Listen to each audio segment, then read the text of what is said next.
भंडासुर द्वारा शिवजी की तपस्या तथा वरदान प्राप्ति।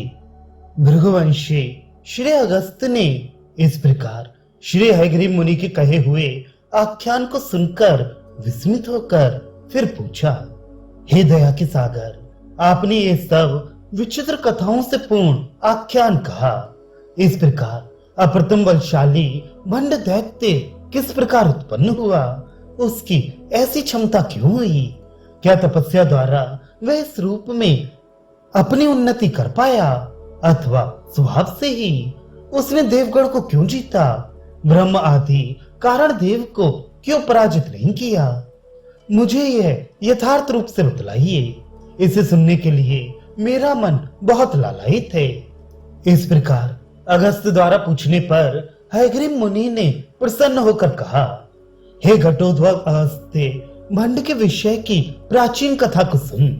जब श्री शिव के क्रोध से कामदेव भस्म हो गया, तब उसके भस्म को देख गणेश ने बाल सुलभ चपलतावश भस्म को एकत्र करके उससे अति सुंदर मनुष्य की आकृति बना ली। उस भस्म प्रकृति वाली अत्यंत रुचिर संपूर्ण अंगों से सुंदर मूर्ति को देखकर माता के प्रिय पुत्र गणेश ने उसे अपनी माता गौरी को दिखाया। उसने भी देखकर गणेश को प्रसन्न करने की इच्छा से श्री शिव से कहा, हे आर्य पुत्र महाभाग, गणेश के प्रिय पात्र इस पुरुष को आप झुला दीजिए, जिससे इसके साथ मेरा प्यारा लाडला पुत्र गणेश खेले। पार्वती से कहे जाने पर शंभु भगवान ने भावी काल में होने वाले घटना चक्र का महात्म्य बढ़ाने को अपनी अमृत कला को बरसाने वाली दृष्टि से देखकर कामदेव के अंश से उत्पन्न उसे जीवित कर दिया। वह जीवित होकर अपने कामांश भूत से ही संभव अत्यंत सुंदर युक्त शरीर वाला वह असुर शिव के क्रोध के संयोग के कारण तामस प्रकृति का बना। वह गणेश का प्यारा पुत्र उसी के साथ खेला करता था। उसके कुछ समय बाद एक दिन दिक्पाल वहां शिवलोक में आ गए। उन्हें देखकर असुर ने गणेश को पूछा, ये कौन है? महान ऐश्वर्य से संपन्न ये लोग कौन हैं? और ये लोग किसके द्वारा इस प्रकार की लक्ष्मी को प्राप्त कर सके?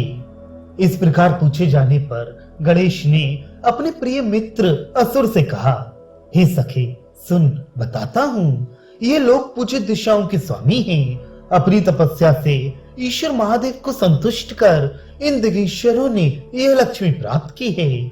जैसे कल्प वृक्ष के प्राप्त होने पर संसार में कुछ भी दुर्लभ नहीं, उसी प्रकार शंकर के संतुष्ट होने से सब कुछ सुलभ है। विघ्न विनायक श्री गणेश के वचन सुनकर उसने तपस्या करने का ही दृढ़ संकल्प कर लिया। उसने गणेश से अनुज्ञा लेकर देवगंगा के किनारे 10,000 वर्षों तक अति विपुल तपस्या की। महादेव को संतुष्ट करने के उद्देश्य से वह फल का आहार करता हुआ भगवान अपने मन को संयमित कर उग्र तप में लगा रहा। तत्पश्चात परम प्रसन्न हो महादेव उसके सामने वर देने को आई। हे वत्स, तू अपना अभीष्ट बता, मैं संतुष्ट होकर तुझे वरदान देने आया हूँ। इस प्रकार महादेव के वचन सुनकर ईशान भगवान को प्रणाम कर हाथ जोड़े उस असुर ने यह वर मांगा, हे देव, मैं संपूर्ण लोगों का शासन करने वाला और सब प्राणियों पर विजयी बनूं तथा दैत्यों, देवों, दानवों और अनेक प्रकार के लोकों, शस्त्रों व अस्त्रों और शास्त्रों, विद्याओं और मायाओं को रचूं और ब्रह्मा आदि देवगण भी नित्य ही मेरे वश में रहे। मुझे सब ओर से निर्भयता हो, कहीं पर भी मेरी मृत्यु न आई। इस प्रकार उस असुर की वाणी सुनकर भगवान दिव्य विभूति संपन्न पिनाकधारी शंकर ने कहा, तो इस तरह के वरों के पाने के योग्य अधिकारी नहीं है। इस प्रकार शंकर कहकर अंतर्धान हो गए। अनंतर दैत्य ने भी दुखित होकर फिर 1,00,000 वर्षों तक तप किया। तब उसने धुएं का आहार किया। अधर में स्थित रहकर शीत एवं ताप को सहा। अनंतर महादेव ने फिर दैत्य के निकट उपस्थित होकर कहा, हे महामते, इस अति उग्र भीषण तप से बस कर। तू त्रिलोकी का शासक हो और देव तथा असुरों पर विजयी बन। मनुष्यों, असुरों और देवगण शस्त्र आदि को भी रच देव मरते और असुरों से तुझे अभय हो, परंतु तेरे वश में ब्रह्मा आदि कारण देव नहीं होंगे और तू अमरधर्मा नहीं होगा। इस प्रकार उसे वर देकर शिव अदृश्य हो गए। शिव के अंतर्धान करने पर दैत्य ने फिर सोचा, अमरता की प्राप्ति के बिना मेरे अभीष्ट वर निस्तार हैं, मैं इनसे क्या करूं? जब तक शंकर भगवान मुझे अभीष्ट वरदान ना दें, तब तक फिर तपस्या ही करता हूं। इस प्रकार निश्चय कर उसने फिर भी अत्यंत उग्र तपस्या की। इस बार वह ऊपर पैर किए नीचे सिर लटकाए, उच्छ्वास रहित बिना किसी कामना के निरीह वृक्ष के तने से लटका भूमि पर नीचे अग्नि को जलाकर शुभ तपस्या में लगा। यह अग्नि की ज्वाला उसके सारे अंगों में व्याप्त हो गई और वह अपनी संपूर्ण इंद्रियों का दमन कर 2 करोड़ वर्षों तक तपस्या करता रहा। जब इतना दीर्घ काल बीता, मुनि जीवन बिताने वाले उस राक्षस के रोमकूपों से धुआं उठने लगा, जिससे संपूर्ण त्रिलोकी चारों ओर से व्याप्त हो गई। इंद्र का आसन डोलने लगा और देवगण सम्मोहित हो गए। सभी देवगण के हृदय में अत्यधिक संताप हुआ, भूमि कंपायमान हो चली और समुद्र मर्यादाओं को छोड़ हिलोरे मारने लगा। उस समय दिशाएं जलने लगी एवं नदियों का जल काला हो गया।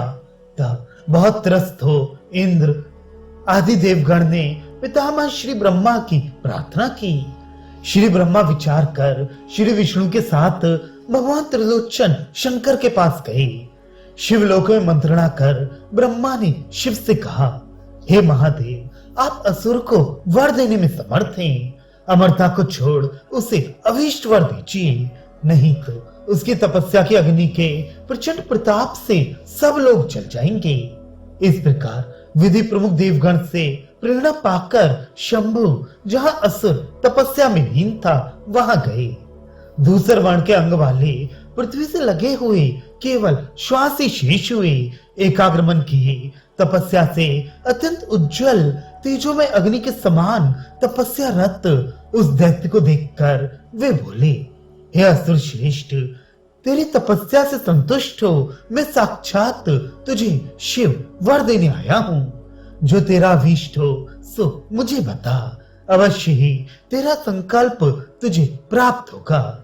इस प्रकार शिव द्वारा कहे जाने पर उस दैत्य ने भगवान को सामने आए देखकर दंडवत प्रणाम कर हाथ जोड़े स्तुति कर कहा, हे देव, आपने पहले अमृत के बिना जो सब दिया था वह मेरा पूर्ण हो। मैं विधाता आदि सबको युद्ध में जीतूं। हे महेश्वर, ब्रह्मांडों को भेदने में भी मेरी शक्ति हो।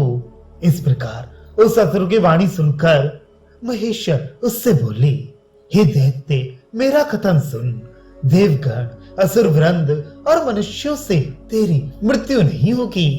कहीं पर योनिज प्राणी से तथा मांस सृष्टि वाले जंतु से तेरी मृत्यु ना हो। वृक्षों और पर्वतों से मृग, सर्प, पक्षीगण, कृमि, कीट और पतंगों आदि से तथा यक्ष, गंधर्व, विद्याधर, किन्नर, पिशाच, किमपुरुष, राक्षस और त्रिमूर्ति ब्रह्मा, विष्णु तथा महेश, सुप्रसिद्ध शस्त्र अस्त्र और जो भी अन्य महतत्व के ज्ञान विज्ञान है, उनसे सर्वथा तेरी मृत्यु ना हो। ए असुर, इसे तू भली प्रकार सुन और जो तेरा कहा हुआ है वह सब होगा, इसमें कोई संदेह नहीं है। भगवान शिव इस प्रकार उसे वरदान देकर अदृश्य हो गए।